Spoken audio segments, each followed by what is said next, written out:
Hey guys, I'm Christina Prudent, and that means this is Enchanted Ink. Welcome to the show. Before we jump into episode 10, I want to take a minute to thank you guys so much for all the support. I love talking to you all on Instagram and Twitter and getting a chance to really interact with fans of the show. If you don't already, go ahead and give me a follow on Instagram at Enchanted Ink Podcast. And if you use Apple Podcasts, I'd love if you could leave a rating and write a review. More reviews means that, it'll help promote the show within the algorithm and expand our Enchanted network. So thanks in advance for that. Now, today, we are exploring a very popular character that I realized people just don't know a ton about. Here in America, we know them as genies, but they're so much more than wish granters and magic lamps. As always, we're going all the way back to the origins, before Disney, before Kazam. We're talking about jinn. And we'll be focusing on the novel The Golem and the Jinni by Helene Wecker. It's an awesome historical fiction story that takes place around 1899 in Syria, Poland, and New York City. And actually, I think we're going to get another episode out of this one because it also covers Jewish myth and folklore pretty extensively in its depiction of the golem and aspects of Kabbalah. And by the way, I keep wanting to say Golem because I'm so used to Lord of the Rings, but a golem is a different creature entirely. So again, we will talk about that another day, but it's definitely worth a read. It's just outstanding. So detailed and meticulously laid out. It's one of those books where I was reading it for like an hour or so, and then I got up to go to the bathroom, get a water, and then I went back and sat in front of the TV, flipping through the channels, trying to remember, what was I watching again? Does that happen to anyone else, or are you guys normal? But yeah, anyway, it really does paint that vivid of a picture. So, of course, I want to start off by defining jinn. In Middle Eastern and Muslim mythology, a jinni, Jinni, or sometimes spelled Djinni, or genie, spelled, the anglicized way, Genie, is a supernatural spirit made of smokeless flame.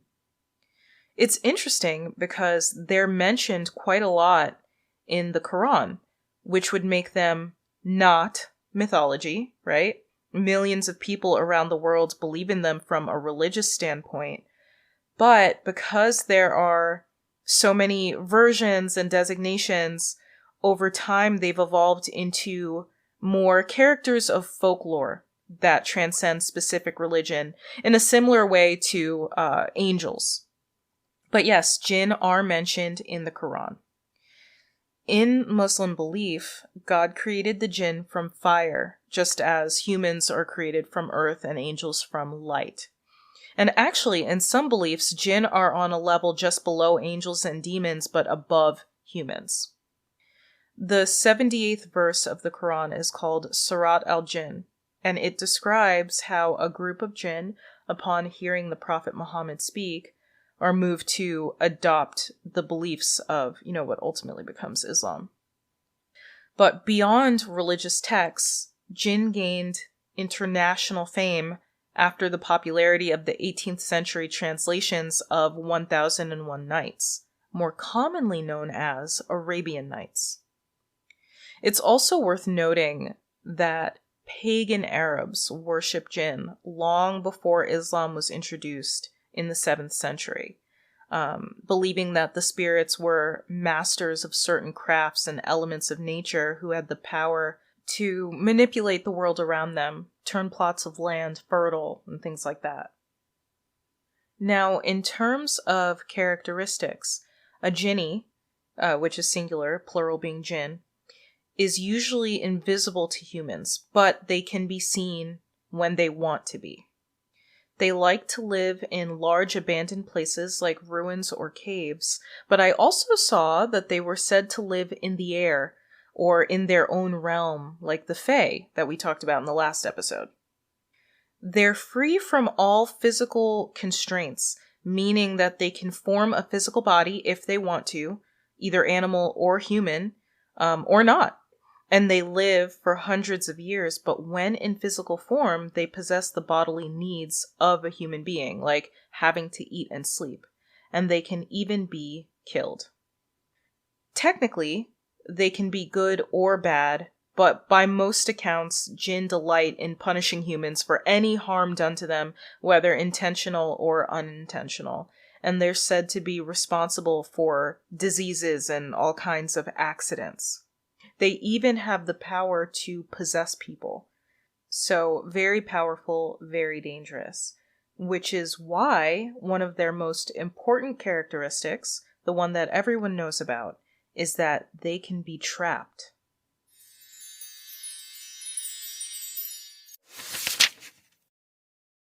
Hava is a golem, a creature made of clay, brought to life by a disgraced rabbi who dabbles in dark Kabbalah magic. Created to be the wife of a man who dies at sea on the voyage from Poland. Hava is unmoored and adrift as the ship arrives in New York Harbor in 1899. Ahmad is a Jinni, a being of fire born in the ancient Syrian desert, trapped in an old copper flask, and released in New York City, though still not entirely free. Ahmad and Hava become unlikely friends and soulmates with a mystical connection.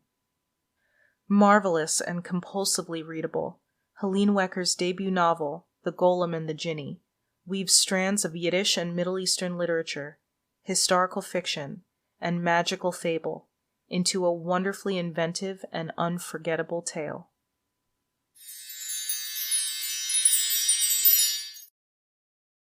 Stay tuned to learn more about the history of jinn after the break.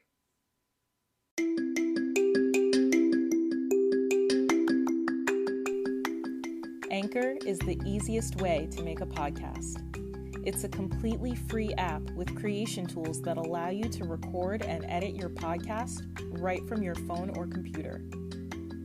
Anchor will distribute your podcast for you, so it can be heard on Spotify, Apple Podcasts, Overcast, and many more. And you can make money from your podcast with no minimum listenership. It's everything you need to make a podcast all in one place. So download the free Anchor app or go to anchor.fm to get started. And now, back to the show.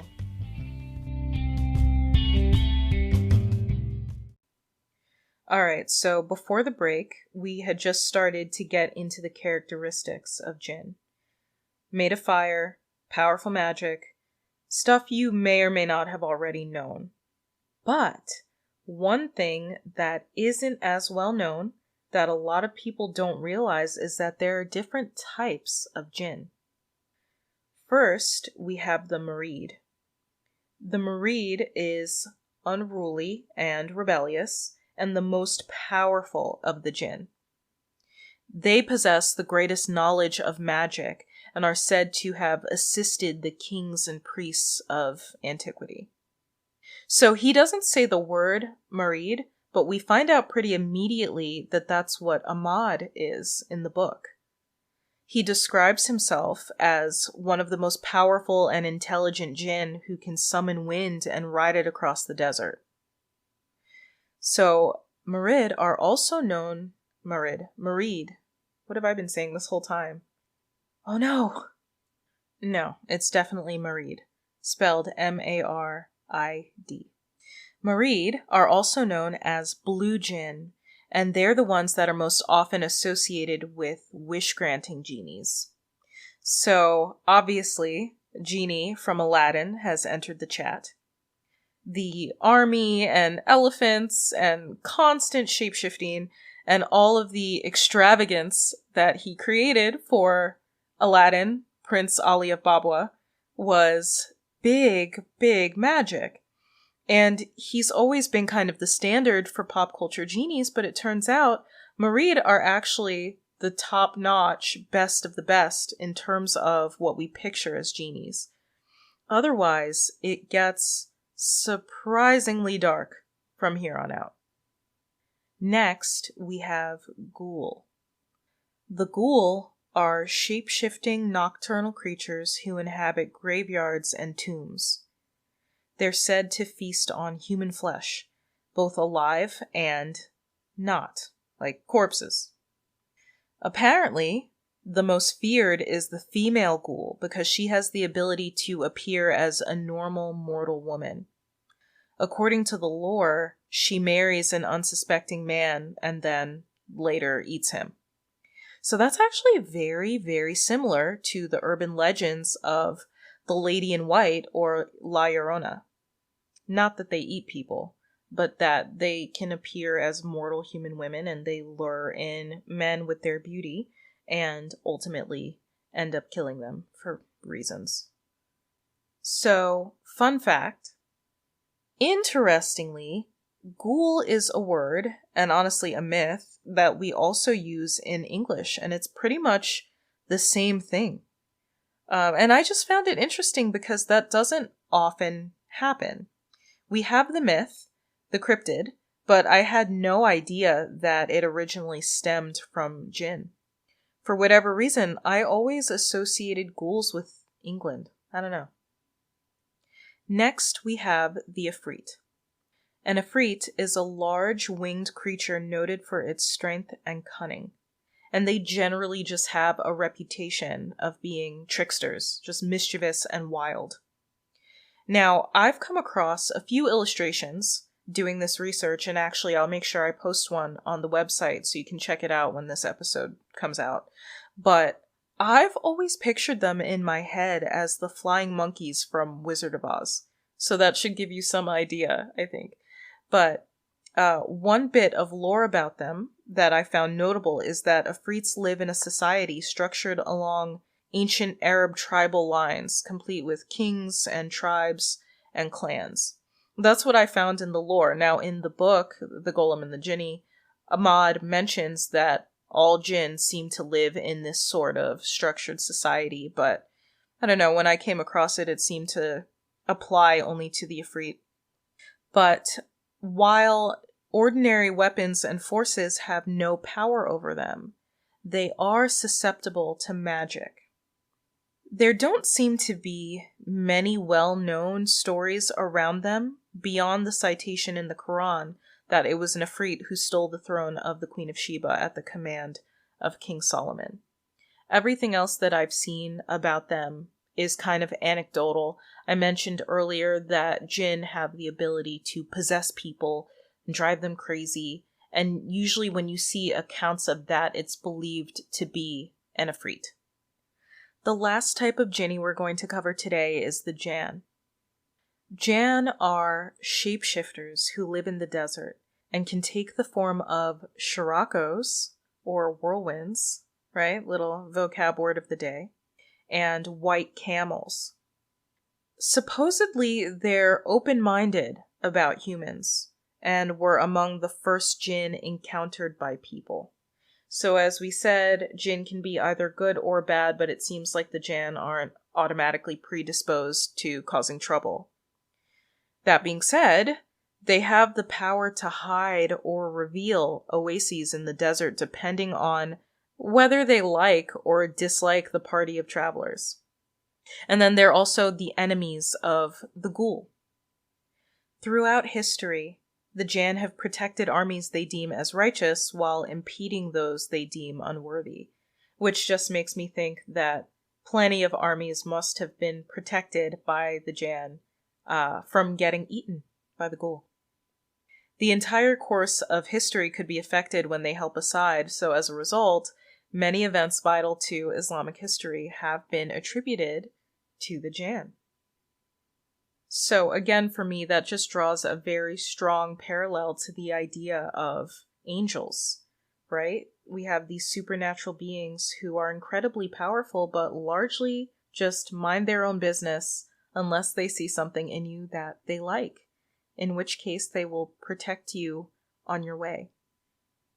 So, Now that we know all of this, how then do these powerful beings end up trapped in lamps? Iron. Like every other magical creature, they are powerless against iron. In the book, we find out that Ahmad was originally trapped in the copper flask when a sorcerer was able to snap an iron cuff onto him, thereby neutralizing his power. The actual lore is varied, but the consistency seems to be that jinn can be contained in a copper or brass vessel, or I guess glass, like they talk about containing them in bottles, usually by a wizard or a sorcerer saying an incantation, but it's the design etched into it that actually holds them in.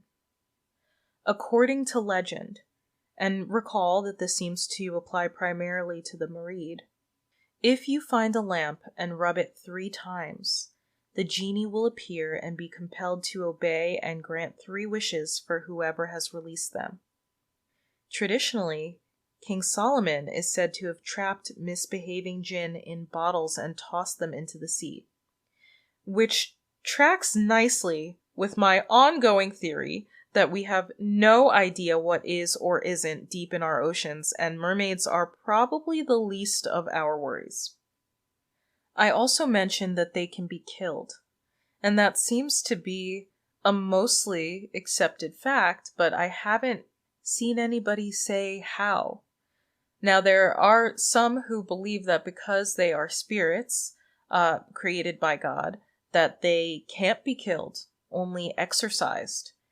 But then, if you look at pop culture and different things, if you've ever seen the show Supernatural, they say that jinn can be killed using a silver blade dipped in lamb's blood. But obviously that's not traditional, that's not necessarily real as any of this could be. But at least in the book, the jinn are susceptible to water. Because remember, no matter what form they happen to be in, whether spirit, animal, or human, they're ultimately made of a living flame. So something as simple as a rainstorm could extinguish them. Plus the fact that they're from the desert, so that's ordinarily not much of a problem, but take one and put it in New York City, and suddenly it's anybody's game. So the jury's still out on that. As I said, most traditional sources point directly to exorcism and leave it at that. I've even seen bits of folklore that say that if they're in human or animal form, then a jinn can be killed in the same way that one would kill a human or an animal. But it's completely inconsistent, and the moral of the story seems to be just stay out of places you shouldn't be, like ruins and graveyards at night, and hope that you never run into a jinn and have to test these theories. But yeah, I can't encourage you enough to go check out The Golem and the Jinni by Helene Wecker. It's just so cool the way that she describes not only the history but the culture of 2 very different backgrounds interwoven and described through super compelling characters. It almost doesn't feel like fiction. And so yeah, I 100%, 10 out of 10 recommend. You will not be disappointed. And that's it. If you want to chat more about jinn, genies, and all things magical, you can follow me on Instagram, Facebook, and YouTube at Enchanted Podcast, and on Twitter at Enchanted Pod. Or head over to our home on the web, enchantedpodcast.com, to drop me an email. And as always, you can listen to the show wherever you get your podcasts. Leave reviews, tell your friends, help us blow up. Thanks, guys. See you next time.